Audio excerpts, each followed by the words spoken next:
आशक इजोत में अहाँ के स्वागत अछि। यह कार्यक्रम हमरा के एकटा अवसर प्रदान करैत छथि कि हम बाइबल सँ जुड़ल चीज के अध्ययन क सकी आ यह जानू कि हमरा जीवन के लेल परमेश्वर के इच्छा की अछि। ई उद्देश्य के संग हम यह कार्यक्रम अहाँ के लेल प्रस्तुत क रहल छी। कृपया क देखू आ सुनू ताकि परमेश्वर अहाँ के जीवन के मार्गदर्शक ठहरे।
आशा के इजोत मैथिली कार्यक्रम में हम एक बेर और अहाँ के अभिनंदन प्रभु यीशु मसीह के मीठ आ पवित्र नाम से कह रहल छी। हमर भाई बहन हमरा सब पुनः उपस्थित छी परमेश्वर के पवित्र वचनक लऽ कऽ। आजुक दिन हमरा सब पहिल यूहन्नाक पोथी आ तकर दोसर अध्याय 3 पद सँ लऽ कऽ 9 पद धरि देखब। तहन आजुक अध्ययन हमरा सब एहि अध्याय के 3 पदक पढ़ि कऽ आरंभ कऽ रहल छी। जो अहाँक लग पवित्र बाइबिल अछि तऽ हमरा संगे अहूँ देखियौ। आ जो हमरा सब हुनक आज्ञा के मानब तऽ अपन एहि काज सँ हमरा सब बुझि जायब जे हम हुनका जानि गेल छियनि। पहिल यूहन्नाक पोथी दोसर अध्याय आ तकर 3 पद एहि बातक कहैत अछि। सर्वप्रथम एहि बातक बाजऽ दिअ जे एहि पदक विश्वासी के सुरक्षा सँ किछु लेनाइ देनाइ नहि अछि। यूहन्ना तऽ पक्का आश्वासनक ऊपर गप कऽ रहल छथि। प्रभुक धियापुता होयबाक नाते हमरा सब एहि परिवार में छी, मुदा एहि बातक आश्वासन कोना कऽ पायब जे हमरा सब परमेश्वरक परिवारक सदस्य थिकौ हैं। ओ बाजि रहल छथि जे हुनक पक्का आश्वासन हुनक आज्ञाक मानलाक कारणे आबैत अछि। ध्यान दियौ, ओ बाजि रहल छथि जे हुनक पक्का आश्वासन हुनक आज्ञाक मानलाक कारणे आबैत अछि। आ जँ हमरा सब हुनक आज्ञाक पालन करब तऽ सब किछु संभव अछि। एहिठाम हुनक आज्ञाक अर्थ 10 आज्ञा नहि छनि। यूहन्ना एहिठाम कोनो कानूनी बात सँ स्वयं के जोड़ि कऽ नहि बता रहल छथि वा अपन बातक नहि बाजि रहल छथि। 10 आज्ञा तऽ राष्ट्रक देवल गेल रहैक आर ओहि 10 आज्ञा में समस्त सभ्य राष्ट्रक कानूनक आधार बनेबाक रहैक। 10 आज्ञा तऽ नहि बचावल गेल अछि, अर्थात नहि ओ लोकक बचा सकैत छलैक। आर एहिठाम परमेश्वरक लगमे किछु एहन अछि जे केओ हुनक अपन परिवारक लेल छथि। और ओ आज्ञा हुनक अपन परिवारक लेल रहेन, अपन धिया पुता के लेल रहेन। गलतियों के पोथी तकर 6 अध्याय तकर 2 पद में एहि बातक बतावल गेल अछि। अहाँ एक दोसर गोटे के भार उठाउ आर एहि तरह मसीह के व्यवस्था के पूरा करियौ।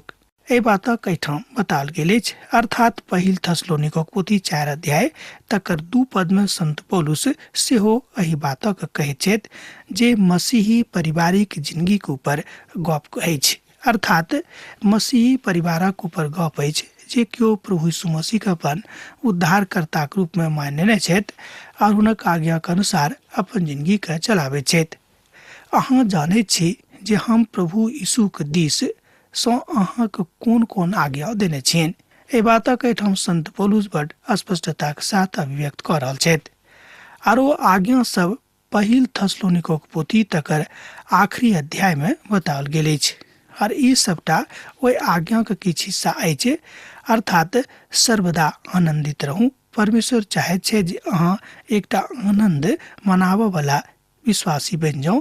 बिनु कोनो आनंदक अहाँ प्रार्थना में नहीं जा सकलू हैं।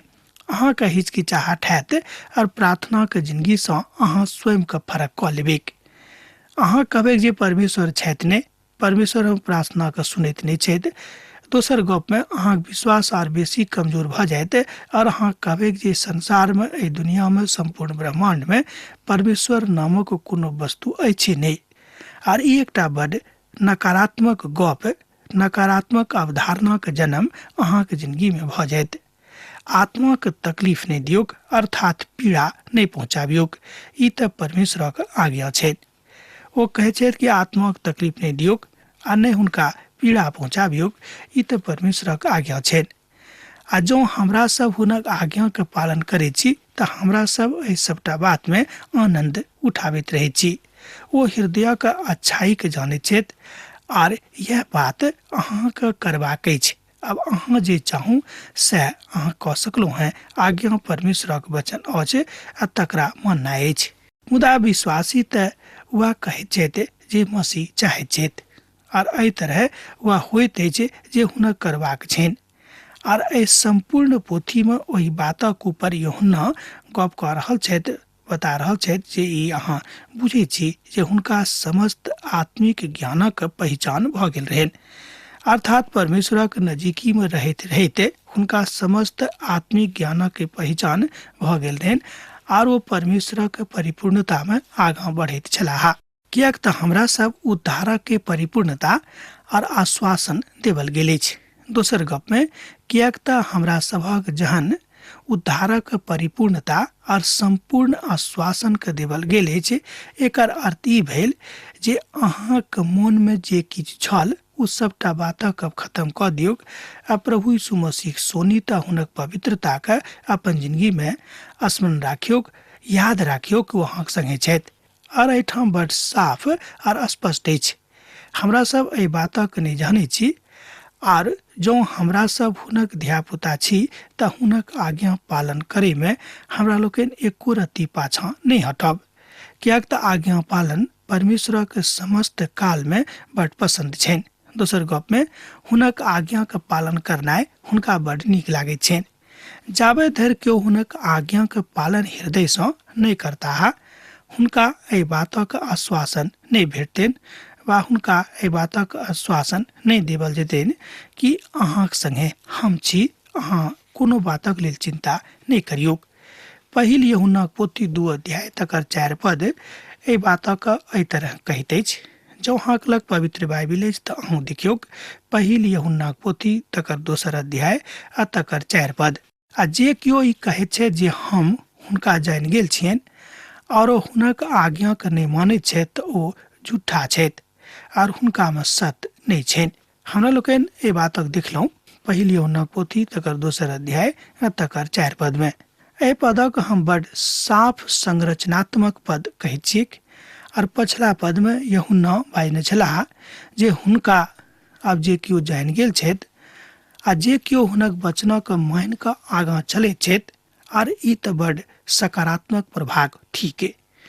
ई सबटा बातक हमरा सब अपन अपन अनुभव सँ सीखै छी, कियाक ती बात परमेश्वर के पराज्ञान सँ संबंध रखैत अछि।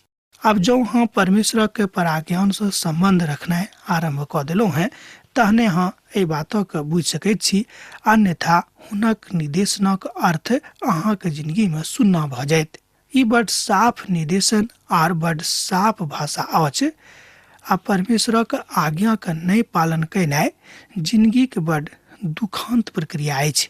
आर वही दुखांत प्रक्रिया में लोग झूठ बाजैत छथि जे परमेश्वरक पसंद नहीं छनि। एहन बहुत पैघ लोग छथि जे ई कहैत छथि जे ओ संभव नहीं अछि, अर्थात परमेश्वर जतेक बातक बाजने छथि ओ सबटा गप संभव नहीं थिक। परमेश्वरक धियापुता जे केओ थिकाह ओहि बातक ऊपर पूर्णतः विश्वास राखैत छथि। एकटा अलग बात अछि, एकटा बजनाइ खूब नीक आ घमंडक बात अछि कि हम जानैत छी कि परमेश्वर आब हमर थिकाह आरो हमर गप सुनैत छथि। परमेश्वरक धियापुता थिकौ हैं, और ई अलग बात अछि जे जहन अहाँ ई कहैत छी कि हमरा अनंत जिंदगी के प्रतिभागी के अनुभव भऽ गेल अछि, तहन अहाँ परमेश्वरक इज्जतक बढ़ा दैत छी, हुनक इज्जत के बढ़ा दैत छी, हुनक शान के बढ़ा दैत छी, आ ई बात हुनका बड नीक लागैत छनि सुनय में। कियाक तऽ जहन अहाँ बाजै छी तहन अहाँक लग में नव स्वभाव और नव आनंद भेट जाइत अछि। ई बात मसीह के आज्ञा पालन के कारणे अहाँक जिंदगी में आयल अछि। यूहन्ना एहिठाम एहि बातक बड साफ साफ बाजि रहल छथि जे हमरा सब हुनका जानि गेल छियनि। दोसर गप में यूहन्ना एहि बातक एहिठाम बड स्पष्ट कऽ रहल छथि कि हमरा सब हुनका जानि गेल छियनि, कियाक तऽ हमरा सब हुनक आज्ञा के पालन करनाइ आरंभ कऽ देने छियनि। हमरा पुनः ई बताबऽ दिअ जे एहिठाम यूहन्ना 10 आज्ञा के विषय में नहीं बाजि रहल छथि। जाहि आज्ञा के हमरा लोकनि पुरना नियमक काल में देखैत छी जे इस्राएली राष्ट्रक देवल गेल रहनि। एहिठाम हमरा लोकनि ओहि आज्ञा के ऊपर गप नहीं कऽ रहलहुँ हैं, मुदा एहिठाम जे आज्ञा प्रभु यीशु मसीह संपूर्ण विश्वासी समाज के देने छथि तकरा ऊपर हमरा लोकनि गप कऽ रहल छी। एहिठाम विश्वासी समाजक कर्तव्य भेलै कि जे केओ एहि संसार में कतौ रहैत छथि आ ओ प्रभु यीशु मसीह के अपन उद्धारकर्ता के रूप में ग्रहण कऽ लेने छथि, हुनका लेल ई बड स्पष्ट आज्ञा छनि। मुदा यूहन्ना एहिठाम ओहि आज्ञा के विषय में गप कऽ रहल छथि जाहि आज्ञा के मसीह अपन कलीसिया के देने रहथि। आ जँ प्रभु के धियापुता के लग में आज्ञा नहीं रहतैक, जँ आज्ञा के नहीं मानतैक, तहन बुझियौ कि प्रभु कतेक दुख भेटतनि। ओ बड अभागा और मसीह सँ दूर भऽ गेल छथि जे हुनक आज्ञा के नहीं मानैत छथि। प्रभु के एकटा महान दास अपन अभिव्यक्ति में एहि बातक बतौने रहथि। प्रेरितक जे काज हमरा लोकनि देखैत छी ओहू ठाम हमरा लोकनि एहि बातक देखने छलहुँ हैं। दोसर गप में हमरा लोकनि एहि बातक प्रेरितक पोथी तकर 8 अध्याय तकर 23 पद में हमरा लोकनि एहि बातक अनुभूति कऽ सकलहुँ हैं। जँ अहाँक लग पवित्र बाइबिल अछि तऽ अहाँ पढ़ि सकलहुँ हैं प्रेरितक पोथी 8 अध्याय तकर 23 पद के। हिनक दीनता के कारणे हुनक न्याय नहीं हुआ पावलिक, हुनक कालक लोकक बखान के करता है, कियाक तऽ धरती पर सँ हुनक प्राण उठावल जा रहल अछि। एहि बातक हमरा लोकनि प्रेरितक पोथी 8 अध्याय तकर 23 पद में देखैत छी जे संपूर्ण रूपे आध्यात्म विधा के महानतम पराकाष्ठा के अभिव्यक्ति अछि। एही अभिव्यक्ति में पिता परमेश्वर अपन पुत्र के द्वारा अर्थात यीशु के द्वारा मनुख के हाड़ मूस के मजबूत कऽ रहल छथि, हुनक हृदय के पवित्र कऽ रहल छथि, हुनका अपना सन्मुख में बजा रहल छथि, हुनक आत्मज्ञान के और बेसी मजबूत कऽ रहल छथि। प्रभु यीशु मसीह हाड़ मूस में छलाह, ओ पिता के विषय में बाजित छथि। यूहन्ना रचित सुसमाचार तकर 8 अध्याय तकर 29 पद में अहाँ एहि बातक देख सकैत छी। हमरा पठाबऽ वाला हमरा संगे छथि। ध्यान दियौक, हमरा पठबऽ वाला हमरा संगे छथि। ओ हमरा असगरे नहीं छोड़ने छथि, कियाक तऽ हम सर्वदा वह काज करैत छी जाहि सँ ओ प्रसन्न होइत छथि। यूहन्ना पोथी तकर 8 अध्याय तकर 29 पद एहि बातक कहैत अछि। ई सुसमाचारक हम गप कऽ रहलहुँ हैं, यूहन्ना रचित सुसमाचार।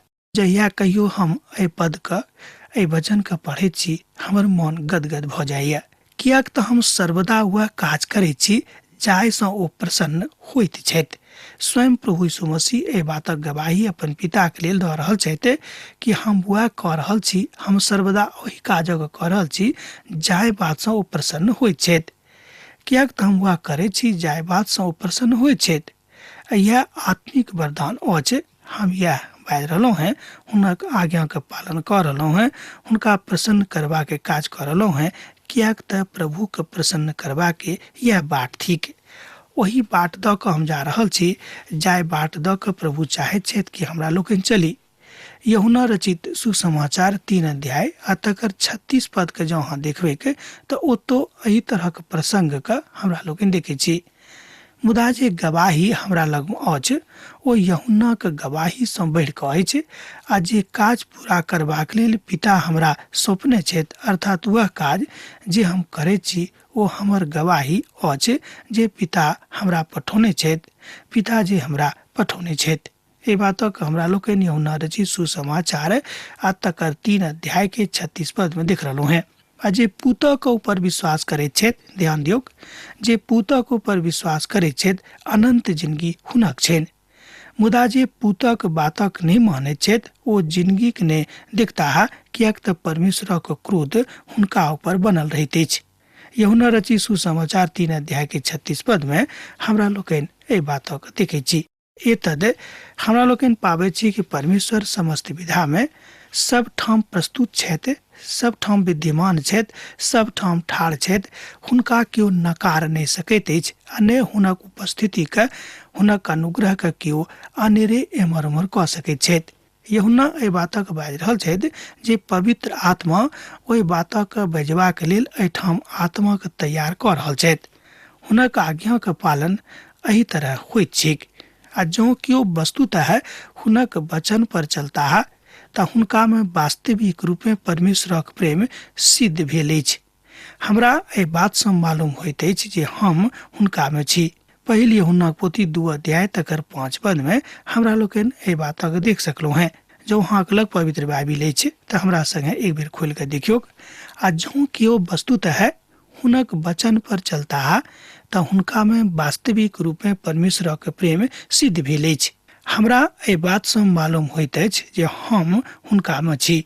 हम एहिठाम एहि बातक अंतरणके बता रहलहुँ हैं। हम एहि बातक देखने छी जे पवित्र बाइबिलमे बहुते पैघ विद्वान एहि बातक अंतरणके देखैत छथि वा एहि बातक अंतरणके बतौने छथि। हमरो लोकनि एहिठाम एहि बातक अंतरणके स्वयं विश्लेषित कऽ कऽ देख सकलहुँ हैं।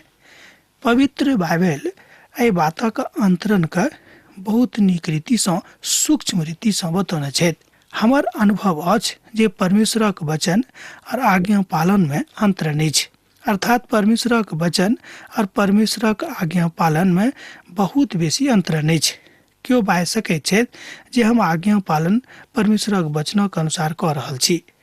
केओ बजता है कि हम परमेश्वरक वचनक रोज पढ़ैत छी, खाली पढ़नाइ आज्ञा पालन नहीं भेलिक। सोझ गप में अहाँ वचनक पढ़ि सकलहुँ हैं, अहाँ वचनक सुनि सकलहुँ हैं, मुदा वचनक आज्ञा पालन अहाँ नहीं करैत छी, किएक तऽ बहुत लोग यह काज करैत छथि। दुनू में यह अंतर नहीं छै। परमेश्वरक वचनक सुननाइ आ तकरा ऊपर चलनाइ, ई दोनों अलग अलग विधा थिक, दोनों अलग अलग बात थिक, दोनों अलग अलग चीज थिक। वचन अछि ओ सर्वदा रहतैक, वचन जीवित अछि सेहो बात उचित बा सर्वदा मान्य अछि, मुदा वचनक ऊपर चलनाइ आ खाली सुननाइ दोनों में फर्क अछि। मुदा ई वास्तवमे अहूसँ बढ़ि कऽ अछि जे आज्ञा पालन करैत छथि, अर्थात वचनक अनुसार अपन जिंदगीके आगाँ लऽ जाइत छथि। हम आशा करैत छी जे अहाँ एहिठाम एहि अंतरणके खूब नीक रीतिसँ सीख लेने होइब। वचन परमेश्वरक इच्छाके प्रकट करैत अछि और आज्ञा दोसर प्रक्रिया थिक। एहिठाम हमरा लोकनि और एक विधाक देखैत छी कि मान लियो खाली सुननाइ से किछु नहि हैत जाबे देर अहाँ वचनक अनुसार अपन जिंदगीमे आचरण नहीं करबेक। परमेश्वरक वचनमे हमरा सभक जिंदगीके विषयमे बड़ नीक रूपमे संपूर्णताक साथ बतावल गेल अछि। सोझ गप में परमेश्वरक वचन में हमरा सभक जिंदगी के विषय के ऊपर बड़ संपूर्णता के साथ आख्यान देवल गेल अछि जे पूरा पूरी परमेश्वरक वचनक अनुसार होइत अछि। यूहन्ना के पोथी तकर 14 अध्याय तकर 15 पद में हमरा लोकन ए बातक देखे छी, ए बातक के ओतो अभिव्यक्तिकरण कयल गेल अछि। आ जँ हमरा सँ प्रेम करे छी तऽ हमर आज्ञा का सेहो मानब। यूहन्ना रचित सुसमाचार 14 अध्याय तकर 15 पद में अहाँ ए बातक देख सकलहुँ हैं, पढ़ सकलहुँ हैं, सत्यापित कर सकलहुँ हैं। यूहन्ना रचित सुसमाचार 14 अध्याय के 23 पद में सेहो एही बातक लगभग बतावल गेल अछि। यीशु उत्तर दिलेन, आ जँ केओ मनुख हमरा सँ प्रेम करैत तो हमर वचनक मानता है, और हमर पिता हुनका सँ प्रेम करता है, और हम हुनका लग में जायब और हुनका संगे रहब। ए बातक अहाँ देख सकैत छी यूहन्ना रचित सुसमाचार 14 अध्याय तकर 23 पद में। एकर मतलब यह भेले कि जे केओ परमेश्वरक वचनक मानता है, अपन जिंदगी में तकर पालन करता है, पिता परमेश्वर हुनका संगे रहतेन, हुनक पवित्र पूत हुनका संगे रहतेन, पवित्र आत्मा सर्वदा हुनक सहायतार्थ ठाड़ रहतेन। ई कतेक महान बात अछि भने हमरा लोकन ए बातक नहीं बुझी। जहन हमरा लोकन ए बातक नहीं बुझे छी तहने हमरा लोकन गलती करे छी, अन्यथा हमरा लोकन प्रभुक संगे बनल रहला के कोशिश करे छी। पहिल यूहन्ना पोथी 2 अध्याय तकर 6 पद ए बातक बताबैत अछि। आ जे केओ ई दावा करैत छथि जे ओ हुनका में जिंदगी बिता रहल छथि तऽ हुनका चाही जे ओ स्वयं ओहि तरहक आचरण करथि जेहन यीशु रहन। हमरा सब एहन कह सकै छी जेहन हमर प्रभु यीशु मसीह करैत छलाह, किएक तऽ एहि बातक एहिठाम अभिव्यक्तिकरण भेल अछि। आ जाय बातक मसीह यीशु अपन जिंदगी में लागू करे छलाह, आ तहन हमरा सब ओही तरह ओहि बातक लऽ कऽ चलि सकै छी जेहन प्रभु यीशु मसीह चलैत छलाह। आजुक युग में समर्पण शब्दों के प्रयोग बहुत होइत अछि, मुदा समर्पण शब्दों के अनुरूपे हमरा लोकन अपन अपन जिंदगी का अखन धरि ढालने नहीं छी, ओहि तरह नहीं बनौने छी। खाली प्रवचन में ए बातक प्रयोग हमरा लोकन करे छी आ खूब धड़ल्ले के साथ ए शब्दों के प्रयोग भ रहल अछि। मुदा प्रश्न पूछल जाइत अछि कि अहाँ अपन जिंदगी का प्रभु यीशु मसीह का समर्पित कऽ देलहुँ हैं, कि अहाँ संपूर्ण समर्पण के साथ अपन जिंदगी के बिता रहलहुँ हैं। एके संगे दूटा पैघ प्रश्न सन्मुख में अछि। एहिठाम यूहन्ना ए बातक बता रहल छथि जे पूर्ण समर्पण और समर्पण अछि मसीह यीशु से प्रेम केनाइ। आ जँ हम मसीह से प्रेम करैत छी तहन अहाँ हुनक समर्पणक बातक बुझ जायब, अन्यथा अहाँ ओहि गप के कहियो नहीं बुझबेक जँ अहाँके अखन धरि प्रभु यीशु मसीह से प्रेम नहीं भेल अछि। किएक तऽ तहन अहाँ एहि बातक अपन हृदय से नहीं लगेबेक जाबे धरि अहाँके हुनका सँ वस्तुतः प्रेम नहीं भेल हैत। जँ अहाँ अपन प्रभु यीशु मसीह के अपन प्रेमी बनाने नहीं छी तहन अहाँ एहि बातक बुझ जायब आ संपूर्ण समर्पणक साथ हुनका से प्रेम केनाइ आ हुनक वचनक अनुसार चलनाइ आरंभ कऽ देबेक। यह हुनक पवित्र वचनक के सुंदरता अछि, हुनक जीवित वचनक सुंदरता अछि, यह हुनक पवित्र वचनक के पवित्रता अछि। ए बातक अहाँ तहने बुझब जहन अहाँ मसीह यीशु के संगे अपन सहभागिता में आगाँ बढ़बेक। मुदा प्रश्न उठि रहल अछि जे की अहाँ वास्तव में मसीह सँ प्रेम करैत छी। एकटा प्रश्न पुनः आबि गेल, की अहाँ वस्तुतः हुनका सँ प्रेम राखैत छियनि। हे प्रिय भाई सब, हम अहाँके कोनो नव आज्ञा नहीं लिख रहलहुँ हैं, मुदा वह पुरने आज्ञा जे आरंभे सँ अहाँके भेटल अछि। ई पूर्ण आज्ञा अछि जो वचन अछि जकरा अहाँ सुनलहुँ हैं। पहिल यूहन्ना पोथी 2 अध्याय तकर 7 पद में हमरा लोकन ए बातक देख रहल छी। एहिठाम एहि तरह बतावल गेल अछि, एकटा वह पूर्ण आज्ञा जे अहाँके आरंभे सँ देवल गेल छल, जे अहाँके भेटल छल। एहिठाम आरंभक की अर्थ अछि। पहिल यूहन्ना में ओ काल अछि जाय काल में मसीह देही धारणक अवस्था में आयल छलाह और एहि बातक आरंभे में बतावल गेल छलै, अर्थात प्रभु यीशु मसीह औते एहि बातक बतौने छलाह जहन ओ पिताक लेल हुनक सेवाक आरंभ केने रहथि। यूहन्ना रचित सुसमाचार तकर 15 अध्याय 10 पद और 12 पद में सेहो एहि बातक बतावल गेल अछि। आ जँ अहाँ हमर आज्ञा के मानब तऽ हमर प्रेम में सेहो बनल रहब, पिता के प्रेम में बनल रहूँ, यह हमर आज्ञा अछि। यह हमार आज्ञा अछि जे अहाँ एक दोसर गोटे से प्रेम करैत रहू आ जेना हम अहाँ से प्रेम करै छी वही तरह अहूँ एक दोसर गोटे के संगे प्रेम करैत रहू। यह हमार आज्ञा अछि, यूहन्ना बाजि रहल छथि। जेना हम अहाँ से प्रेम करैत छी वही तरह अहूँ एक दोसर गोटे के संगे प्रेम करैत रहू। यह हमार आज्ञा अछि, प्रभु यीशु मसीह बाजि रहल छथि। अब आजुक अध्ययन अहाँ हमरा एही ठाम समाप्त करबाक आज्ञा दिअ। दोसर दिन दोसर कार्यक्रम में अहाँ से पुनः भेंट हैत। यीशु के नेह अहाँ के जिंदगी में बनल रहे। आमीन। हमर विश्वास अछि कि ई कार्यक्रम अहाँ के लेल लाभदायक सिद्ध अछि। हम चाहै छी कि अहाँ अपन आशीषक के हमरा संग साझा करू। जँ अहाँ के नजीक बाइबल से आ जीवन से संबंधित कोनो प्रकार के प्रश्न भ सकै अछि तऽ अपन समस्या के लेल प्रार्थना करबा के लेल जँ चाहै छी तऽ हमरा फोन नंबर पर जरूर संपर्क कऽ सकै छी। परमेश्वर अहाँ सब के लेल एकटा सुंदर, सुखद, आनंदित दिन प्रदान करैक।